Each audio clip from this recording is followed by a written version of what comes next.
Welcome back to the Executive Coach Podcast, and long-time listeners will know that I love a good debrief, whether it's an end of quarter review or a summer recap. And I had a thought, which is, wouldn't it be way more useful to share the debrief before you plan your summer, so you can actually take action now instead of reflecting months later when it's too late to change anything, and then we sort of forget about it ahead of the next year.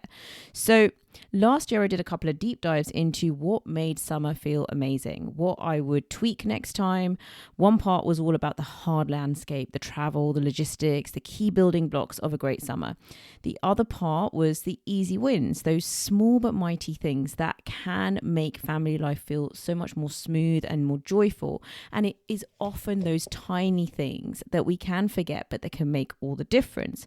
So instead of keeping those insights locked away until this September post-summer reflections, I thought, let me bring them to you now before you get into planning mode, or as maybe you are in planning mode. Whether you've already booked your big trips or you still have some flexibility, this is your chance to borrow some ideas, to think about your priorities or rethink the priorities and design a summer that actually works for you. So this week and next week, I'm sharing 2 debrief episodes from summer 2024, edited and packed with takeaways to help you create your best summer yet, whether you directly draw from the ideas in here or you tweak them to make them your own. I hope that is going to set you up for a glorious summer 2025. So let's dive in. This is the Executive Coach Podcast with me, Maya Goodka, where I help you tune in to work and lives that feel spacious, successful, and aligned with who you truly are. Having worked with hundreds of leaders, I know that when we're properly supported and with great prioritization and planning, we really can have it all with ease. So let's stop the overwork and dive in. So we're going to be looking at the hard landscape of our summers.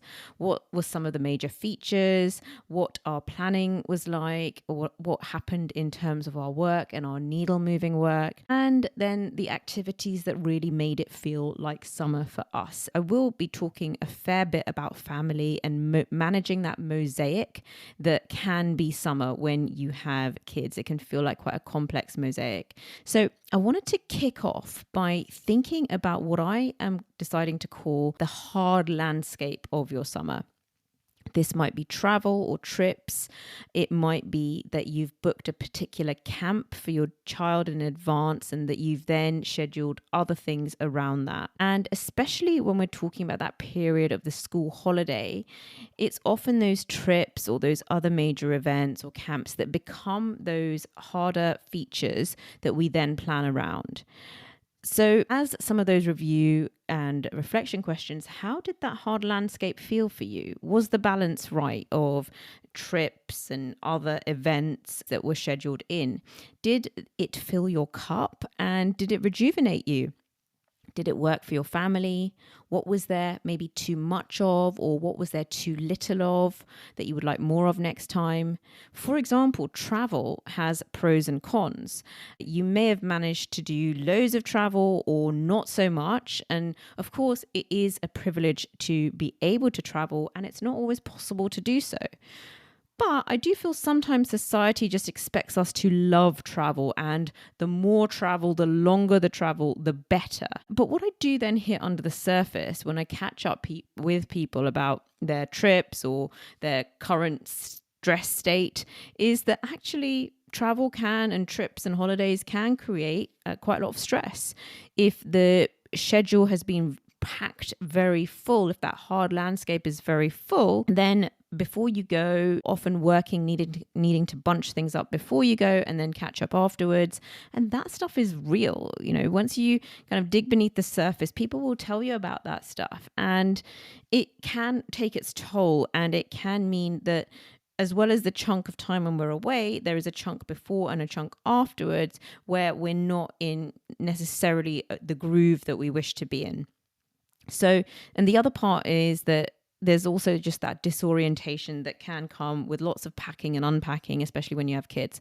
So I'm not saying don't travel. I do love having adventures with my family and friends, But I do think we need to be quite intentional about the timing and the overall impact on that hard landscape. For us, for example, having a trip right at the start of the holidays, which we've actually somehow had for the last couple of years, that can feel quite a lot because the end of term, that whole month is always so busy.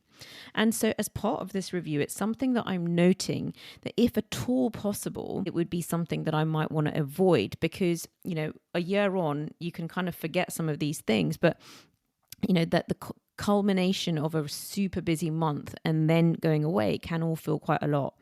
And even if it's not something we can avoid next year, at least it's something that I will be really good at managing and preempting if that happens again. The other thing that I've been hearing quite a lot from people recently is that summer has just disappeared. Because if you've done, say, a couple of trips or one really lengthy trip, it can eat into that expansive, lazy time in August. And so I do think it is important to balance the pros and cons when we're thinking about these things and then reviewing that hard landscape. The other perspective that I do want to offer here is that if you've done your 10-year vision work, if you've done your ideal week, your ideal day, you've been intentional about the life that you're creating, then your life can create a lot of the ingredients that you can get when you travel. It can contain novelty, it can be enriching, it can be creative, and it can contain that deep quality time and connection with family and friends. Sometimes you can even have more spontaneity when you don't have travel hardwired into your hard landscape. And things can emerge more spontaneously when you're at home. So I do believe that you can get a lot out of your summer without trips away. There's a lot to often discover under our noses, especially during the summer. And a lot of that can feel extra rejuvenating. So you might be somebody that prefers not to take too many trips. I feel like that's not a dominant narrative, but there are some personality types even that are more oriented to travel than others. I've just been working with MBAs on their personality preferences, and depending on your level of extroversion and the dimensions within that, as well as depending on your openness to experience, these sorts of personality dimensions can make you a lot or more or less travel oriented. So it's something to be aware of. Even within your own family unit, there may well be differences. Pay attention to these as part of this debrief. It might be that there's somebody for whom they want, the more travel, the better. And for others, that's less the case. As well as personality, it can just be a phase of life thing. You may have done lots of traveling in earlier phases of your life, and at this phase of life, you may want to do less, or you may feel that it impinges on other things that are really important to you. And so it's less of a priority for you.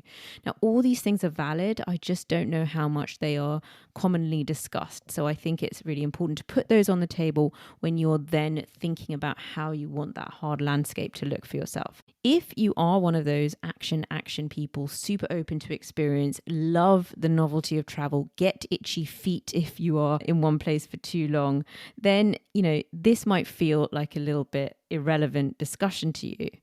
But I just want to put a challenge to you, which is that if you are really good at filling that schedule with awesome experiences and packing it full, but you also have elements of your vision that are never really touched or that you never managed to move the needle on because you never have enough time for them, then I do think this discussion is relevant for you, because often if you do want to create that new stuff in your life, sometimes you do need that empty space, that expansive space, which I think summer can really offer us and can really deliver on if we let it.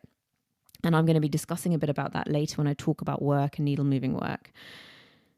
So I think when I'm talking about some of the things that worked for us this summer, it's going to be those things that actually addressed this tension that can exist, where if your hard landscape is filling up with various bits and pieces, you may want to navigate that tension so that you have those wonderful novel experiences, but you also soften some of that lurching that can happen when you have quite a few different hard landscape events going on. And just wanting to acknowledge that it can take us away if we are away a lot. It can take us away from some of those other things that matter to us, whether that is feeling grounded, making progress on some of those more slow and steady goals, rhythm and a routine. So for me, for example, I felt that I kept sort of finding my stride with the running and then restarting again and feeling like I was having to go back further down on my app to, sort of restart.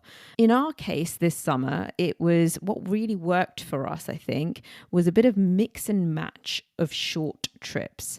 So first of all, this year we didn't have very much travel at all in the first half of the year. But somehow this summer, there was just a lot on the table between us. So between us, we went on 5 trips in total. And that was actually saying no to a couple of things as well. And it's never easy, is it, saying no to things? But thankfully we did, because both of my kids commented, had we been on any more trips between us, it would have all become a bit of a blur and then you wouldn't appreciate it that much. And that was coming from my holiday friendly kid, the one who loves to go on holidays. And I certainly know that the other child prefers really not to have a crammed schedule at all and would much rather have just one significant thing in the hard landscape in any given month. So there did just happen to be a lot going on, but no individual went on 5 trips. I went on 3 fairly short trips, 3 nights or 4 nights.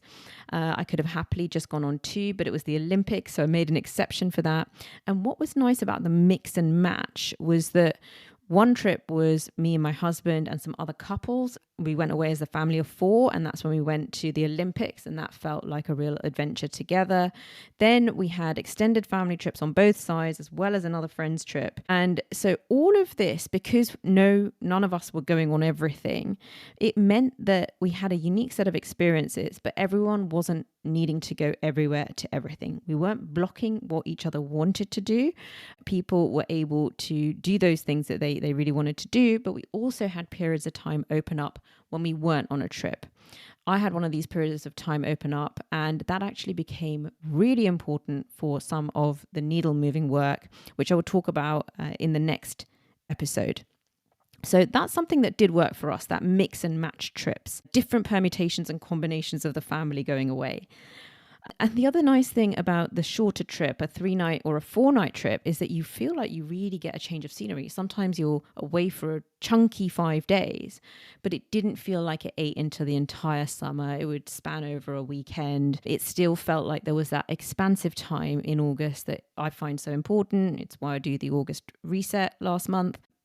I don't love getting to the end of August and thinking that the whole summer has just disappeared and we haven't had that lazy time. We haven't been able to explore things locally that make it feel like summer, or even just time, say, for my son to open up one of his more complicated Lego kits and just spend a day building that. Time to have some of that you don't normally get to do, I think is so important. So that was the first thing that worked for us. Mix and match trips, shorter trips. The second bit sort of builds on this, and it does sound in some ways quite luxurious, but with planning, I do think it's possible when you go away. And the idea here is that when you have one of those bigger items on your hard landscape, when you are then returning from that, or when the event is finished, then scheduling the day after to be a less heavy day or a do nothing day. One where you've marked it in your calendar, it's part of your out of office. And so you're not flinging yourself from the high of your trip and the excitement of that, and then forcing yourself to have to be super on immediately the day after. Cal Newport and Sarah Hart Unger, who work for organizations, talk about this as well, saying that wherever possible to make that a more gentle day, it can really take that sting out when you're coming back from a trip. And I think it just makes the adjustment a lot smoother. This time, when we came back from the Paris Olympics, I think we all felt a bit bereft. We'd had the period before when we'd been watching it intensively. Then we'd actually gone to the Olympics. And so coming down from all of that energy and excitement felt like quite extreme. Having that spacious day felt really special. We took some time out we watched some daytime TV, caught up on the closing ceremony, which, by the way, I think was really underrated. It was such a gorgeous ceremony, and we sorted ourselves out, and the kids, because they didn't have much to do, suggested we go blackberry picking. And my daughter, and I know this sounds a little bit house on the little house on the prairie, but she'd just done a cookery camp. So she was able to turn those blackberries into a pie. And so something fun and creative emerged because nothing much was planned. It did feel like a luxurious grounding adjustment day rather than that sort of harsh forcing yourself through a day just because you've been away.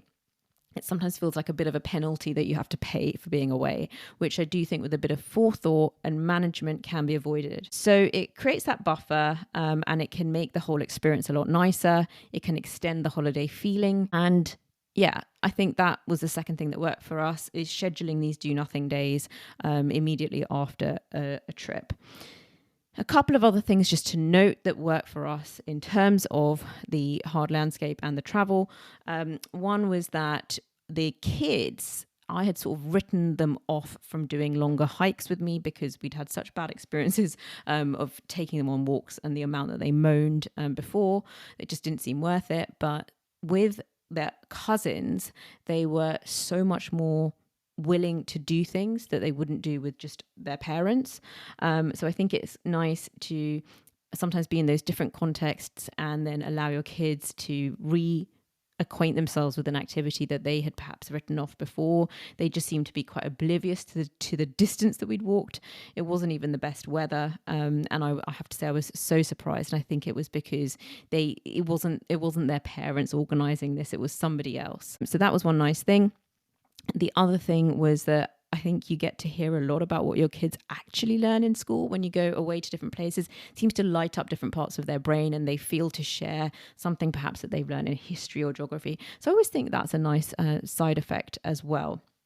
The final bit in terms of the hard landscape for us was this cookery camp. So again, that was something that we'd scheduled in advance because a friend had told me about it, told me that it gets booked up, and then working with her calendar as well, we found a date that worked for both of us, and so that had gone into the diary quite a bit in advance. So that's the hard landscape. The next bit after that is the more detailed planning. So let's now drill into that. Question for you: how was your planning for this summer? Was it sufficient? Could it have started a bit earlier? And ideally, when would that be? I checked actually when our main planning session was. I went back to my WhatsApps because I then went for a walk with a neighbour straight afterwards, and I was a bit sort of not flustered, but I was sort of relieved to be out on a walk after what felt like quite an intense planning session. So we had quite a juicy planning session about 3 or 4 weeks before the summer holidays began. And was it a barrel of laughs?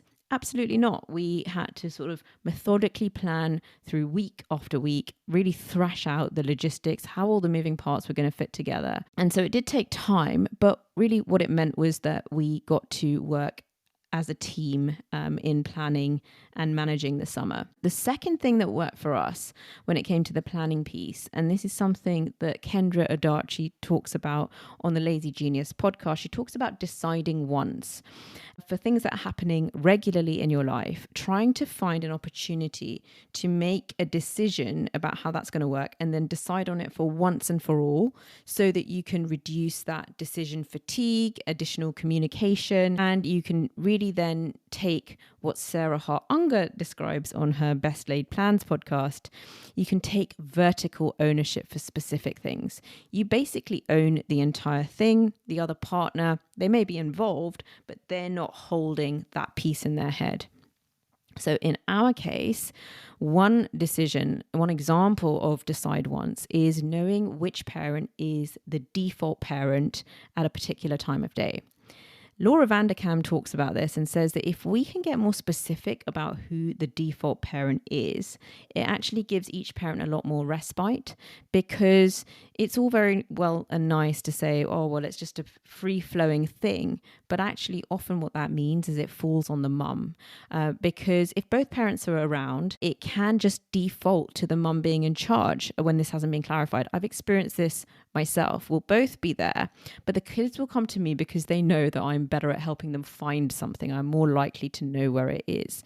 And if that was always the case and they were just coming to me for everything, it would mean that I would never really get any respite. But in our case, my husband is the default morning parent and I'm more the afternoon and onwards parent. But also because I work from home more in the summer, I am there during the day managing some of that coming and going and some of those smaller pieces, as well as the afternoon. I am also the one that tends to hold the overall mosaic, both in my head, and then I do print it out, put it on the fridge, etc. This idea of having the default morning parent means that in the summer, what that looks like is that if we've got camp, it means that my husband's spoken to the kids before about what they want for packed lunch. He's then that morning doing their breakfast, sorting out their packed lunch, getting them ready for the camp. I might be there on hand with sun cream or making sure there are hats and things like that. But really, he's in charge. And that's great for me because it means that I can get off to a good start with my day. As one friend puts it, I can get me out of the way. And just make progress on whatever those things are that I want to get done, whether that's exercise while it's still cool, or my deep work, or whatever else I have on the to-do list for that day. So that is another thing that really works for us. Other things that I wanted to mention when it came to the more nitty-gritty planning, just a couple of things around social. So I guess once you've got your hard landscape, once you've done some of the logistical stuff, the other bit that you probably might be thinking about in advance is some of the social aspects, both for yourself and maybe for your kids. So in the case of myself, I always like to try and meet friends and family that are a bit further afield during the summer, that there's often a bit more opportunity for that and the opportunity to make those journeys and make the plans to meet. So that's one thing I always try and do. What's been working for me this summer is that I have, since January, been realigning my calendar such that Thursdays is often an empty no calls day now for me. And that's been really helpful in the summer then, because when friends have said, okay, well, when are you free? I know automatically that the likely day is going to be Thursday because that's not going to have any calls in it. Whereas the other days are either going to have something with the kids or they're going to have work in them. So that's been a useful way of making it easier to meet. With some friends who are holding even more complex mosaics than me or just as complex, it just hasn't physically been possible to find a date that works. And so we've sort of said there, let's just be in touch on WhatsApp, send me a voice note, show me some pictures of your summer, and that's been enough. But actually then having the dialogue going has meant that sometimes we've been able to find a more spontaneous opportunity to meet up as well. So that's been really nice. When it comes to the kids, as part of that planning process that was a few weeks before the holidays, I ask them who they'd love to have over in the summer, and I then can reach out to those parents and find slots for that. What's been interesting this summer is that's taken more of the form of sleepovers, which I think is nice because there's less coming and going on any given day in terms of dropping and picking, and the kids can have a bit more relaxed time with their friends and not that sort of intensive play date that perhaps was more when they were younger. And my son has also had his first sleepover now as well, so that felt really lovely. So what I'm quite good at is being proactive about that before the holidays commence. What I'm less good at is when I will get random requests during the holidays for play dates with my kids. That's often a lot harder because they feel like there are so many moving parts that sometimes I can't really see much opportunity for that. That's the bit that I'm less good at. And I have had to say on a couple of occasions, I'm so sorry that I wasn't able to come back with anything. Why don't we try ahead of the next holiday? So that has been how the social bit has worked. And I think that's all I want to say on this planning piece. The next bit that I'm going to dive into in the next small episode is that needle moving creative work, giving life to a project that you've been dreaming of getting started on or that would make it a really standout quarter, and how I went about that before then looking at some of those summer rejuvenation activities and things that made it feel like summer. So I will be back with you in the next episode. I hope you found this first part of the review blueprint helpful, thinking about your hard landscape, thinking about some of the logistics, thinking about those social elements as well. And of course, quite a lot there about sort of the pros and cons of how to manage travel and what you might want to weigh up when you're thinking about that in the future as well.